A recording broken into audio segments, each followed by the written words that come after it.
initiated with a solitary night. She didn't return home.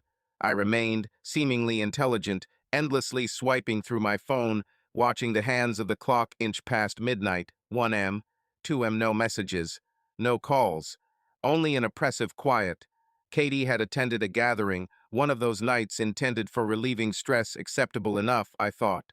However, by 3 a.m., my thoughts began to accelerate. You know that uneasy sensation when something isn't right, yet you refuse to acknowledge it because if you do, it becomes undeniably real. Yes, that was me. I reasoned with myself that she might be with her friends, perhaps overindulging, and they were merely looking after her, a gesture of friendship, wasn't it? But something within me warned that this wasn't the case. At 3:45 a.m., I attempted to reach her through calls, only to hear her phone ring to voicemail. I also sent a text. "Katie, where are you?" left on read. The clock continued its inexorable march forward. Yet, the minutes felt weightier, as if they were pulling me down along with them. My mind began deceiving me. Pictures of her laughing with an unknown man flashed before my eyes, scenes I wanted to deny but couldn't dismiss. As the sun peeked through the blinds, rage washed over me. I was no longer anxious. I was enraged. She believed she could simply vanish all night without a word, as if I didn't exist. Slipping out in her little black dress, she declared she required a break, tired of dealing with my problems, a statement that stung deeply. In essence, she implied I was the problem. Her repeated criticisms about our intimacy issues had transformed into our marital identity, one failed attempt being all it took to cast me as the perpetrator. By 9 a.m., I had grown tired of waiting for her to address the issue instead of communicating or acknowledging anything wrong. I snatched my keys and departed from my house, determined not to remain idle any longer.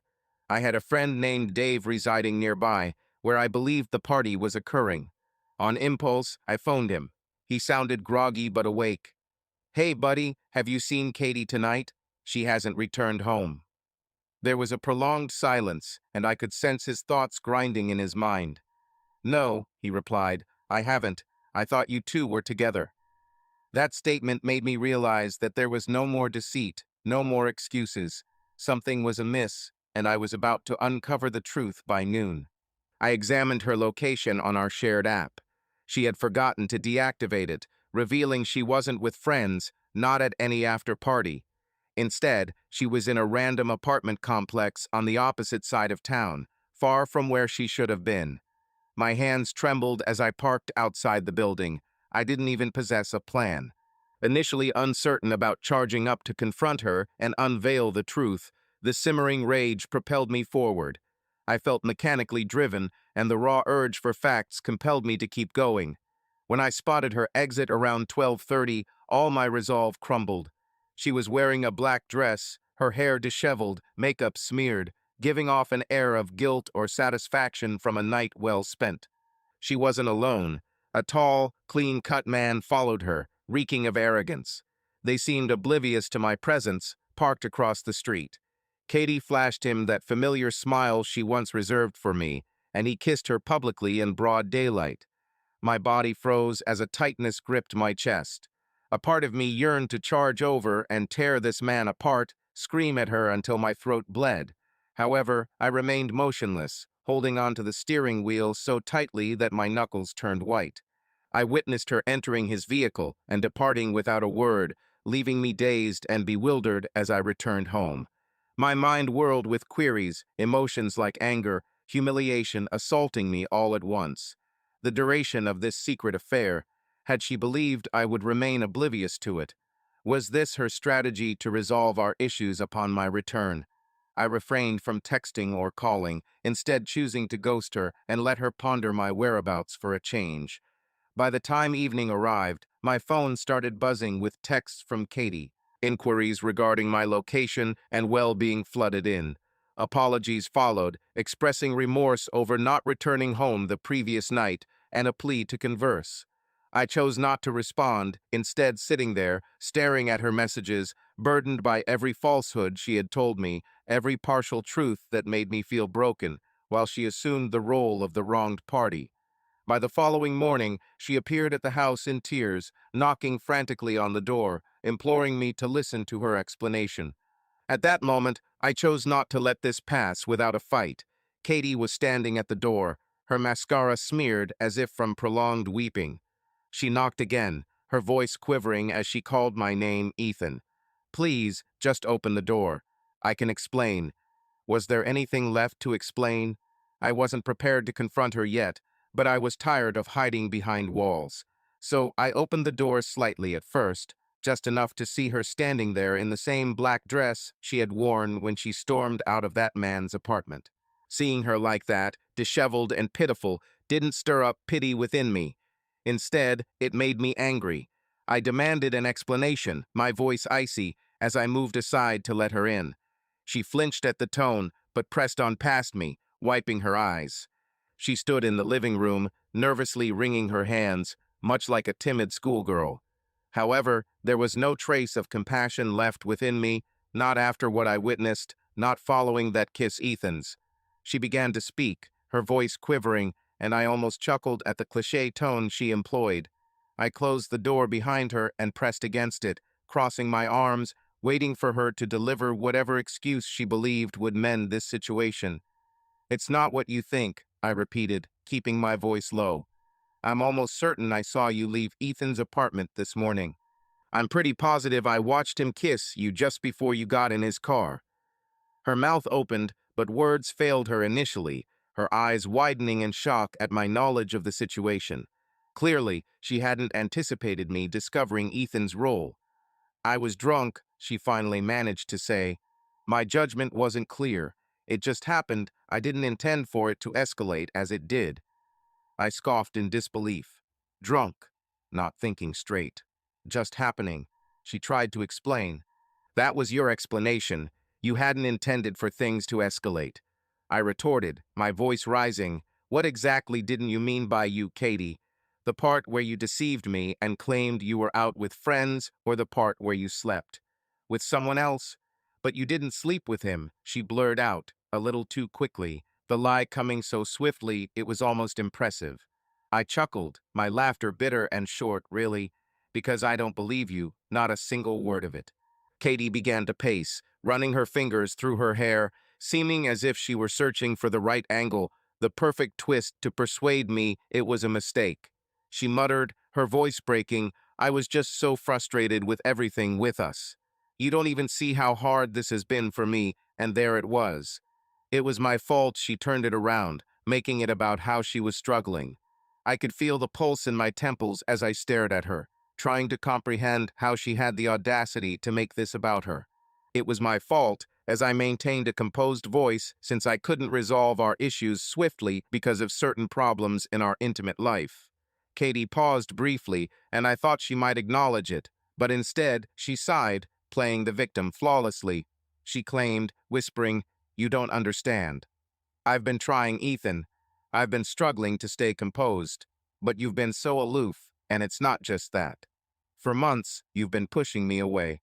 I couldn't fathom what she was saying, as I had been the one sitting there, night after night, trying to communicate with her, trying to understand what was wrong. Instead, she dismissed me, told me I was too sensitive or overthinking things. Now, standing there, she blamed me for her infidelity with another man. "You've got to be kidding me," I retorted through gritted teeth. "Do you really believe I'm distant?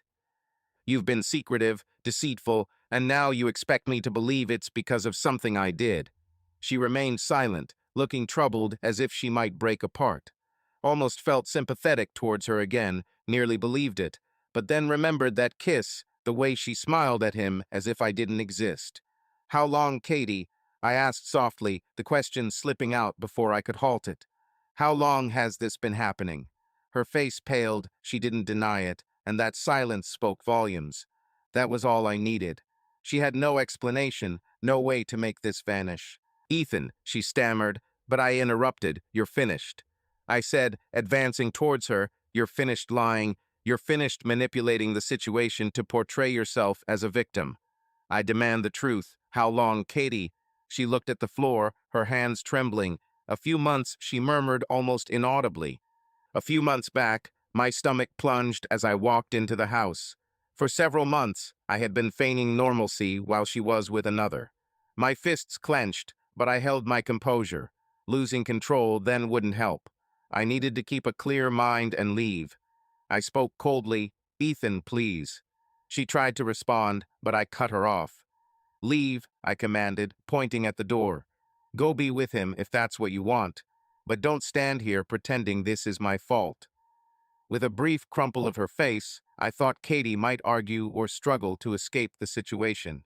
Instead, she nodded, defeatedly, grabbed her purse, slumped her shoulders, and, without another word, left as the door clicked shut, leaving only silence in its wake. However, it was far from over. It had merely begun a new chapter. As soon as she departed, I felt an unusual sense of relief for months on end. For once, the house was quiet, and I wasn't nervously awaiting her arrival at the door. The relationship seemed to have concluded, or so it appeared. Sinking into the couch, I stared at the spot where she had stood mere moments ago. It was hard to fathom how everything had disintegrated in such a short time. One evening, one single event, and everything had begun to unravel. I tried convincing myself that I didn't care about her departure and that I was better off without her lies and excuses. I had severed ties with her just as she had discarded me from her life for several months. I had ghosted her as she had done to me. Emotionally, I felt it was appropriate, but ghosting didn't prove as fulfilling as anticipated after the anger subsided. All that remained was emptiness. The adrenaline that sustained me was waning, leaving me drained. I glanced at my phone, at the messages she'd sent earlier, all unread desperate appeals. "Ethan, we need to talk. Please respond. I'm sorry, I know I messed up. Let's work through this. I miss you. Where are you?" Each message knotted my stomach. It was all a facade. She didn't miss me. She missed the control, the security of knowing she had me under her spell while she led a secret life. The more I read, the angrier I grew. But beneath that anger lay something deeper, a sadness that crept in once the rage subsided, a kind that reminded me that the person I loved had discarded everything so callously as if it mattered little by the following evening. I hadn't replied to her before, and honestly, I had no intention of doing so, but life has a knack for throwing unexpected events our way. Even when we think we're in control, it catches us off guard. At around 7 p.m., my phone buzzed again, this time with a call, not a text as usual from her. I stared at the screen as her name illuminated, contemplating ignoring it, but my curiosity prevailed. I wanted to hear what she had to say this time, so I answered, keeping my voice detached and distant. On the other end, her voice was a tumult of tears and hurried breaths. "Ethan, please? I I just need to see you once. We need to talk face to face," she begged. I remained silent for a moment, listening to her weep. If it wasn't sad, it would have been, if not for the part of me that still felt something for her. Despite everything she had done, I still cared stupidly so. In the end, I said plainly, "There's nothing to talk about. Katie, you've made your decision, now deal with it. I understand your tears, but I need to clarify something. Ethan, please let me explain." She paused, struggling to find the words, then shockingly said she would leave him. Cut him off. He meant nothing, I swear. I was stunned by her sudden declaration, having been secretive about this man for months, now discarding him as if he were insignificant. Was she serious, or just playing a game? "You should have considered that before you slept with him," I retorted more harshly than intended. "It wasn't like that," she shouted back over the phone, her voice trembling. "I'm sorry, it was a mistake." I was angry. I felt trapped.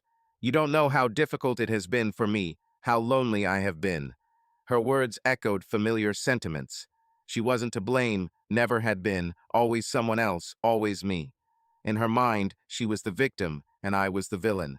Despite your struggles, I find myself disengaged and now walking restlessly in the living room. You, unmindful of my hardships, were here with Katie. I struggled to cope, but you failed to reciprocate. Instead, you found solace elsewhere. That's not fair." She sobbed, her voice quivering. "I didn't intend for this to occur. It wasn't supposed to escalate like this. It was just, I don't know. He was just there. somehow providing an odd sense of comfort. My grip tightened on the phone. "So, do you think we can reconcile, pretending nothing ever happened?" I asked, attempting to maintain my composure, but she didn't respond for a while. The breathing on the other end was shallow and irregular when she eventually spoke again, her voice soft and almost beseeching. "Ethan, I love you. I made a mistake, but I love you. Don't discard this because of one night, one night." I nearly laughed again, feeling the bitterness well up within me. This wasn't a single night affair. It encompassed months of deception, betrayal, manipulation, all while she maintained a facade, claiming everything was all right. Each day, she lied to my face, hiding her infidelity. How could she utter those words? "I love you." It wasn't about me. It was about the illusion, the sense of security and comfort she found in me. If she truly loved me, she wouldn't have done this. She wouldn't have ignored my existence as she was with him. "Ethan, please," she murmured, but I could no longer bear her words. "It was over," I said, my voice final. "Stop calling me, stop texting me, just stop," before she could say anything more. I hung up and tossed the phone onto the couch. My hands were trembling, my heart pounded in my chest. The initial relief from ghosting her had faded. The weight of reality bore down heavily. The freedom I sought felt less fulfilling than anticipated, instead leaving a hollow sensation as if something vital had been torn away and replaced with an unrelenting void. Standing amidst the silence of the vacant living room, the emptiness echoed in my ears. This is the aspect seldom discussed, even after making the correct choice. One remains standing amidst the debris, questioning if things could have turned out differently. The days following were a blur. I believed severing ties with her would bring me solace, yet it didn't. Ghosting was merely a short-term remedy, like a bandage over a wound that continued to seethe beneath. I hadn't heard from Katie for some time, and truthfully, I wasn't sure if this was beneficial or not. My house felt too still, too vacant every time I settled down. My mind would inexorably drift back to what transpired between us, her apologetic pleas echoing over the phone. However, as I grew accustomed to the silence and convinced myself I'd acted correctly, the universe seemed to rewrite the script. It was a late Friday night, one of those evenings where you're just parked in front of the TV, barely watching anything, trying to muffle your thoughts. Midway through a beer, my phone vibrated on the coffee table. I looked at it, expecting an insignificant notification, but the name on the screen chilled my blood. It was him, the man Katie had been with, Jason. I thought it was a cruel prank. Why in the world would he be contacting me? My first instinct was to hurl the phone away, disregard it, and forget the incident ever happened. Yet, curiosity and rage overpowered that impulse. I picked up the phone, growling, and tightened my grip. On the other end, there was a pause followed by a deep breath. Then Ethan's voice, surprisingly calm. "Listen," he said, "I know this is incredibly awkward, but you need to hear me out." His composure seemed rehearsed, as if he was delivering some twisted apology I didn't want to acknowledge. I shouted, "Don't tell me I want to hear anything from you. You slept with my wife, and now you're calling as if we're going to have a casual conversation about it. What are you proud of yourself? You're not acting as if what you said earlier was true, and you sounded nervous, Jason. Frankly, I haven't taken pride in anything, including our situation. To be honest, I wasn't aware Katie was married when we started. She never mentioned it to me. When I found out, I was stunned. I asked more out of confusion than anger. You didn't tell me you were married, right? Now I'm questioning everything. You claim you didn't know the truth all this time. I swear you said that you discovered her marital status only a few weeks ago. She'd been talking about a complex relationship, but never mentioned you when I found out. Man, I was angry too. I've been trying to end things, but she's been behaving erratically, clinging to both of us like she can't let go. My thoughts are jumbled. Katie has always been skilled at manipulation, but I didn't realize the depth of it. She managed to keep both of us entangled in lies. Just as she deceived me, so she deceived him. So why are you contacting me now? I asked, my voice harsher than intended. What do you want from me, Jason? I'm not calling to make excuses. Katie has been attempting to reconnect with you, and she's been relentless in her pursuit. She's constantly calling, showing up at your doorstep, professing her readiness to end things with you and declaring her preference for you.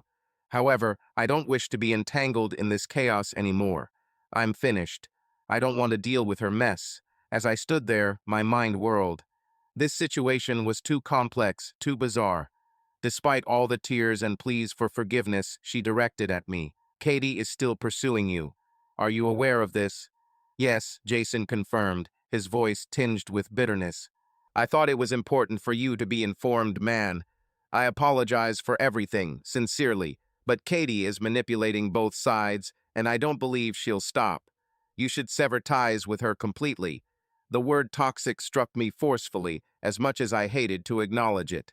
Jason was correct. Katie had transformed into a tumultuous element, devastating everything in her wake, and now not even the man she was unfaithful to wished to associate with her. I stated after a pause, my voice soft yet decisive, and you should feel the same way. Let her self-destruct on her own. Jason whispered quietly, take care of yourself, Ethan. You don't need someone like her pulling you under. I ended the call without another word, my hands trembling. My thoughts swirled as I grappled with everything that had just been revealed. Katie wasn't merely trying to save her marriage. She was attempting to keep us both, as if we were some kind of perverse standby plans for her twisted notion of stability. This revelation made me ill. I remained there for a while, fixed on the phone in astonishment, as each time I thought I understood the situation better, new truths emerged, exposing the depth of her deceit. This wasn't merely an instance of dishonesty. It was more than a single error or moment. Katie was not just a cheater, but also a manipulator, and I had been oblivious to her true nature for far too long. The next day, I awoke with a renewed clarity, as Jason's call had illuminated something that I had previously ignored. I wasn't convinced Katie would stop. She wouldn't give up until she possessed me, him, or both of us. She was the type of person who couldn't let go, indifferent to the harm she caused, as long as she achieved her ultimate goal. However, this time, I would not allow her victory. I reached for my phone and sent her a straightforward and decisive message. It's over. I will be consulting a lawyer. The house is off limits to you. No explanation, no room for debate. Feeling an unexpected tranquility, I sent the message, blocked her number, and relaxed. It seemed as if the burden of the past months had been lifted. The game was over, and this time I held the reins. I believed ending it would bring the peace I sought, but I misjudged Katie.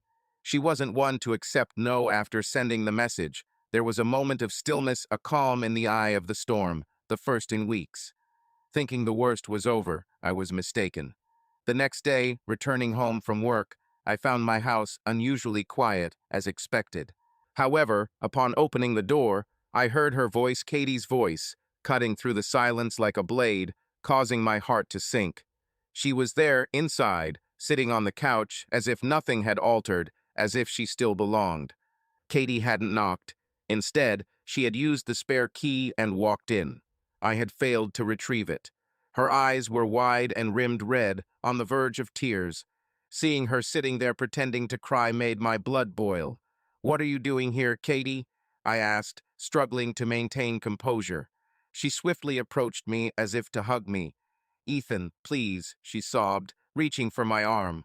"I've been thinking about everything and I can't lose you. I know I messed up, but I can fix this. We can fix this." I pulled away my arm before she could touch me, stepping back. "No," I said sternly, "you don't get to just appear here after all you've done and act like things can return to normal. We're over, Katie. I told you that, but we're not over." She was insistent, her voice frantic. "You're just angry, but I can fix it. I'll cut him off. I'll do whatever it takes. You just need to give me another chance. Ethan, I truly do love you, I swear."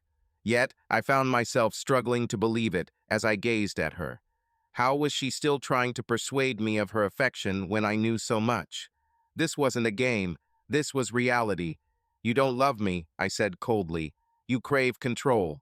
You revel in the fact that you can possess both me and another. But that's not love, Katie. That's manipulation."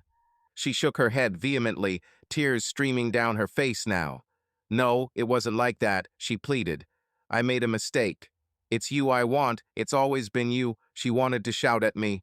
I wanted to throw her out of the house in that moment, but instead, I merely laughed a bitter, hollow laugh from some deep place inside. It was a laugh I didn't even recognize.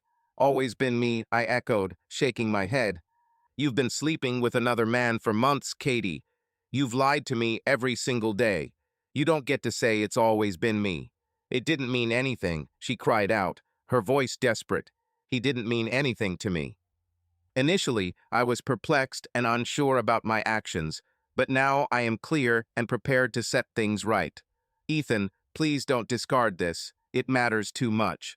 You destroyed it the moment you chose infidelity. That's not something easily forgiven, especially after being betrayed. I know everything, Katie, your desperate attempts to straddle both of us. Your so-called sorrow is nothing but fear of solitude. Her face contorted in disbelief, as if she hadn't anticipated my knowledge. Her lips parted likely to refute, but I didn't allow it. Jason contacted me. He shared the details of your visits at his place, pleading for a second chance while claiming a desire to repair our marriage with me. You're not apologetic for your actions, merely regretful that you were caught. A glimmer of remorse or fear flashed in her eyes, perhaps. Again, she spoke, more slowly, barely audible. Ethan, I didn't know what to do. I'm sorry. I'll fix it. But there's nothing to rectify, I stated as I opened the door. You must depart now. It's over. She stood motionless, seeming to expect me to reconsider, as if she retained some control over me. Yet, this time, I was through, completely done with it all. She wouldn't talk her way out of this predicament. Gradually, she wiped her face with the back of her hand, straightened her posture, and gave me a stern, unyielding gaze that made me understand I didn't truly know her at all. The tears ceased, the trembling stopped, the regret vanished. Fine, she said in a cold, venomous tone. If this is what you want, then fine. But don't pretend to be an innocent victim, Ethan. You have your own issues, and you're aware of them. You're not exactly admirable. I remained frozen. That was the real Katie, the one who couldn't stand being caught. The one who always ensured she didn't leave as the wrongdoer, even in this situation where everything was revealed. She had to bring me down before leaving. I repeated my calm but firm voice, but she didn't respond. She merely grabbed her purse, walked out the door, and slammed it shut, leaving behind a suffocating silence. I stood there for what seemed like hours, staring at the door, waiting for some sign of life or change. I didn't anticipate her pounding on the door, screaming, but she didn't return. She truly left this time. I sank onto the couch, my mind spinning, yet the relief I anticipated wasn't there. Instead, a void filled me, as if the remaining fragments of my life had vanished. I had lost what I thought was mine, and though I knew it was over and I made the right choice, the emptiness in my chest persisted. The most painful aspect wasn't her departure. It was understanding that she hadn't been there to begin with. The next morning, I awoke to the silence of an empty house. No more Katie, no more deception. The quietness was overwhelming.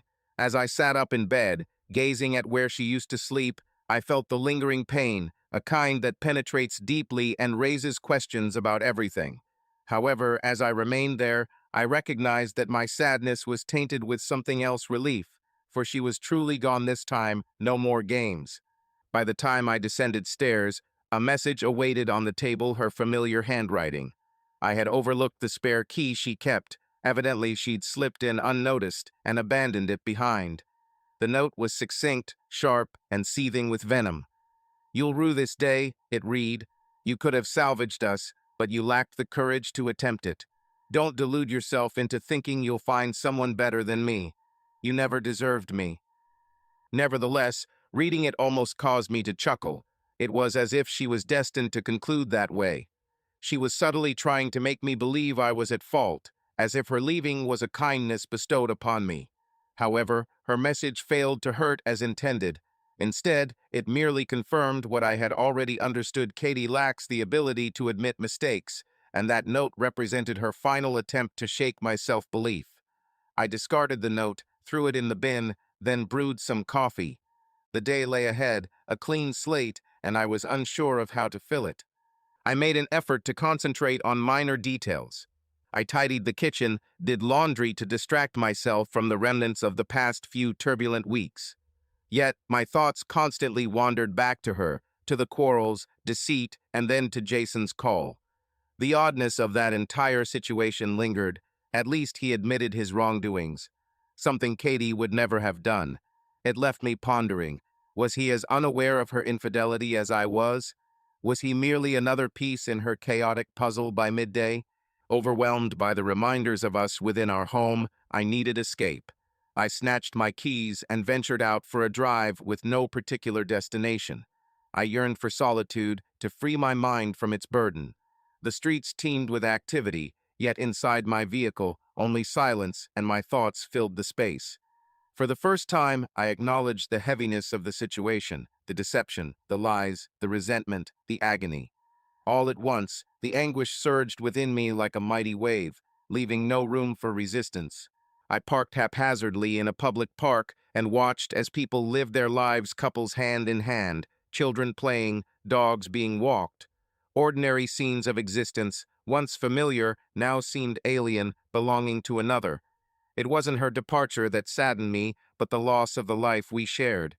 I believed we were constructing our tomorrow, yet seemingly everything we'd planned, vacations, getaways, and trifles such as decking the halls at Christmas, vanished. In its place emerged the stark truth. I had been living a deception for months on end.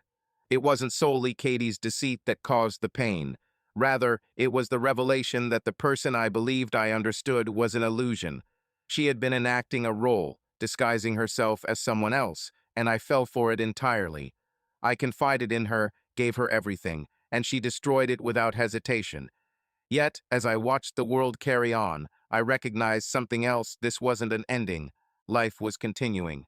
I was still present, alive, thinking, hurting, but also liberated, free from her deceit, free from manipulation, and that realization empowered me to resume driving without a specific destination, simply allowing the road to lead me where it chose. Eventually, I arrived at a lawyer's office, not by design but instinctively recognizing it was a necessary step. Inside, a middle-aged woman with experience in cases like mine welcomed me. She asked minimal questions, just enough to set things in motion. A divorce seemed definitive, a conclusion to something toxic. We discussed the details, paperwork, and the practicalities of dividing everything. The process felt sterile, impersonal. But under the circumstances that might have been advantageous, the quicker I made it official, the sooner I could move on. By the time I left the office, the sun was setting, casting long shadows across the parking lot. For a moment, I stood there, absorbing it all. This was reality. On my journey home, I was irrevocably progressing, and there was no going back. Somehow, within me, there was a change. The sadness remained, but it wasn't as oppressive as before. There was room for something else now. There was a glimmer of hope, or at least the possibility of it, when I reached home. Upon entering, I noticed for the first time in weeks, the house didn't feel constricting. Instead, it seemed altered, filled with potential. I no longer had to live under her deceit. I no longer carried the burden of her betrayal.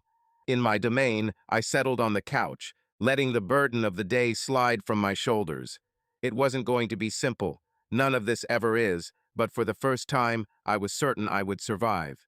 Katie could carry on with her life, find solace elsewhere, but not here anymore. I had moved on from her deceit, moved on from her grip on my existence. I no longer needed her, and that realization felt like the dawn of a new chapter. The subsequent days drifted by in an uncanny stillness, a tranquility that seemed precarious, like the silence before a storm clouds the sky. I had filed for divorce, and, as far as I was concerned, Katie was out of my life forever. She hadn't contacted me since. No texts, no calls, nothing. It felt as if she had vanished, and for a while I contemplated whether she might have finally comprehended that it was all over. But deep within, I knew better. People like Katie don't fade away silently. They withdraw, regroup, and return more powerful, more malicious. It was inevitable. It was a Tuesday morning when the initial fissure emerged. Fresh from my shower, my phone buzzed with an email alert. I grabbed it, still damp, anticipating junk mail or work matters instead. Instead, it was from Katie without a subject line. Her name alone was ominous. For a moment, I hesitated, my thumb lingering over the screen, considering whether to open it at all. But my curiosity prevailed, and I clicked. The message was brief, just 3 sentences, but its impact was like a blow to the abdomen. You want to play the victim, but you're not blameless either. Remember what I know about you. If you believe this divorce will be effortless, think again. My stomach nodded. What on earth was she referring to? What did she imagine she knew about me? There was no secret, nothing hidden, but her threat was obvious, and it sent a shiver of apprehension through me. Katie wasn't going to let this end easily. Preparations for a confrontation. I dropped the phone as my thoughts whirled. This was typical Katie. She couldn't bear being the one who lost or was unable to depart under her own terms. Thus, she was attempting to frighten me, hoping to find some hidden truth that could sway the situation in her favor. However, my mind spun, seeking anything she could misconstrue and exploit for her benefit. Anything she might employ to smear my reputation, and then it struck me there was an old secret. Years ago, before all this turmoil began, I had lent some money to a friend. It wasn't significant. It was merely a loan to aid him during hard times. Yet, the fact remained that I hadn't informed Katie about it, not because I was hiding it, but because I knew her obsession with finances and control, always meticulously monitoring every minor detail. I didn't want the dispute that would have ensued. Now, I've been keeping it secret, and I pondered if she might have discovered my hidden truth, perhaps using it against me. Yet even if she did uncover it, it wasn't some monumental scandal. It was a personal choice with minimal repercussions, at least that's what I convinced myself. However, the email haunted me all day long. By evening, I became restless, wandering the house as my thoughts swirled in a whirlwind of possibilities. What did she plan? How far would she go to bring me down? To clear my mind, I decided to call Dave, my closest friend and the only one privy to the whole story. He picked up on the second ring, his voice carefree and collected, as if he had been anticipating my call. "What's up, man? How's life after Katie?" he asked with a hint of humor to ease the tension. "It was fine until today," I replied, massaging my temples. "She's resuming her harassment, sending me an ominous email threatening that she knows something about me. You seem puzzled by what she said, and it's making you uneasy." There was a brief silence over the call. Dave inquired in a more serious tone now. "What did she convey to you?" I shared with him her exact words. After a moment of quietness from Dave, he spoke. His tone changed. "He implied that she's just trying to unsettle you, right? He asserted that she doesn't have anything on you. She's merely attempting to frighten you. That's her style." I acknowledged it, but the way she phrased it made an impact. I felt there was more to come from her. This isn't over for her, I sensed. She has not finished with me. Dave implied that she's a schemer, but she can't harm you if you don't let her. You have the truth on your side. She can play dirty, but she can't fabricate lies. That will stick.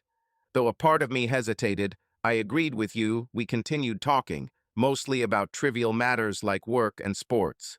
By the end of the call, my mind was somewhat at ease, yet the underlying tension persisted, haunting me that night as I lay in bed, lost in thought. Her words echoed repeatedly in my head. Was she bluffing, or did she really have a plan? I couldn't tell, and that uncertainty terrified me. Katie was unpredictable, and I had no clue what she might do next. The following morning, I decided to take action. I wouldn't wait idly for her next move. I was done responding reactively. I decided it was necessary to safeguard myself, so I contacted the lawyer I had met recently, detailing the predicament entirely. I informed him about Katie's email containing an unspecific threat and expressed my uncertainty regarding her intentions, but emphasized the need to be vigilant. He responded with confidence, assuring me that while she might be bluffing, we wouldn't take any chances if she attempted anything. We would stay prepared. A wave of relief swept over me as I felt like I was regaining control, having a plan in place. Katie could continue sending her cryptic threats, but I vowed not to let her control me anymore. After ending the call, I experienced a peculiar blend of determination and fatigue. This marked the commencement of the real struggle, the one I had anticipated would occur. Katie wouldn't let go easily, but I wouldn't allow her to bring me down either. The tranquility was over. The storm was approaching, but this time I was prepared for it. A week slipped by in a haze of preparations, lawyer meetings, document gathering, and meticulous checks on every detail that might incriminate me. The animosity between me and Katie lurked just beneath the surface like a time bomb waiting to explode at any moment. Each day I anxiously anticipated her next move, pondering the kind of game she would play next. Then, one evening, the email arrived. I had begun to question my initial assessment of her, but this time it was different. The subject line read, "You've left me no choice." My stomach nodded as I read through the message. "Ethan, since you've made this so difficult, you must ensure the truth is revealed, as you've always given off an image of being virtuous. But don't forget about the loan you gave to Dave. I am aware of the funds you've concealed from me, and you believe you can escape unscathed. But let me warn you, once I disclose your financial manipulations to the court, you won't seem so blameless anymore. I intend to prolong this divorce as much as possible. Your decision to leave will come back to haunt you." Her suspicions were confirmed when she discovered about the loan to Dave, the one thing I thought would never surface. She intends to exploit this information to portray me as a secretive and dishonest spouse. The amount wasn't substantial, but if she presents it in the right light, it could create complications. What makes this worse is that she has a knack for instigating conflict and thriving on chaos. The more disorderly things become, the stronger she feels, and now she intends to transform this divorce into a battleground. Closing my laptop angrily, I paced the room, my thoughts swirling with fury.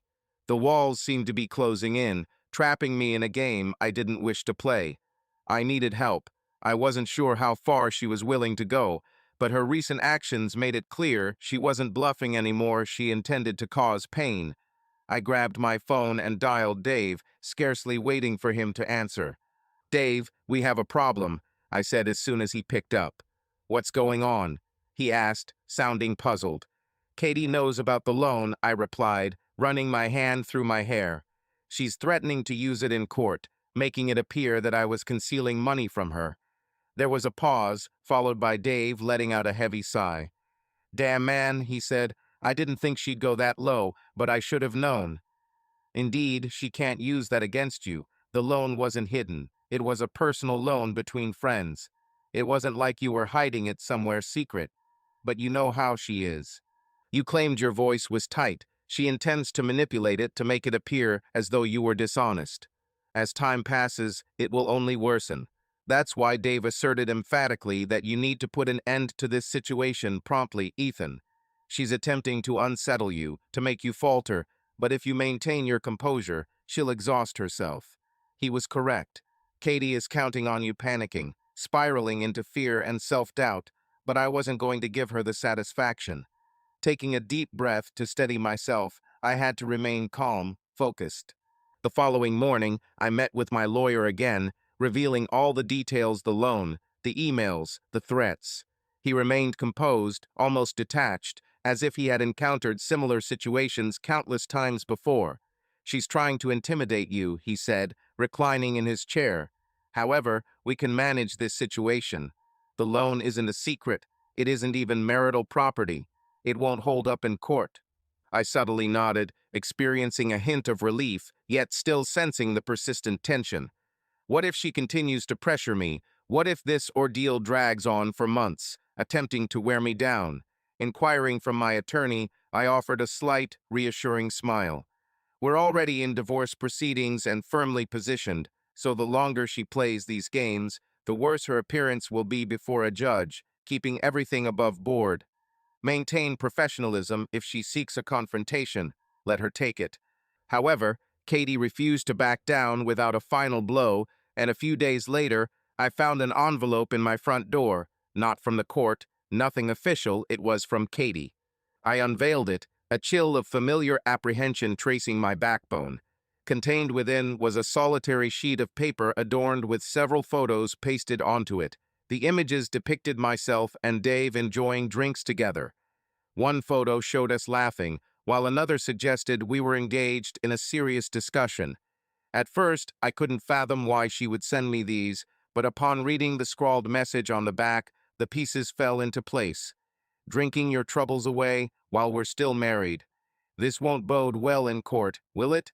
Don't forget, I can just as easily cast you in a negative light as you are trying to do to me. Keep playing, Ethan. I'm prepared for it. Such a trivial, desperate ploy photos of my friend and me intended to portray me as reckless, shirking duties. But it served its purpose, reminding me of the adversary I faced. Someone relentless in her aim to demolish me entirely. However, something within me had changed. The fear, the anxiety no longer held me captive as firmly. She was flailing, searching frantically for ammunition, and it became evident. Her grasp on me was slipping away, and she knew it that night. I chose not to respond neither with angry texts nor phone calls and went to bed instead. I would no longer participate in her schemes with her continual threats. Let her handle it. I had truth on my side, and more crucially, the resolve to carry on for the upcoming tough weeks. Katie's lawyer attempted to scrutinize every minor detail, aiming to portray me as a negligent spouse, hiding things, and so forth.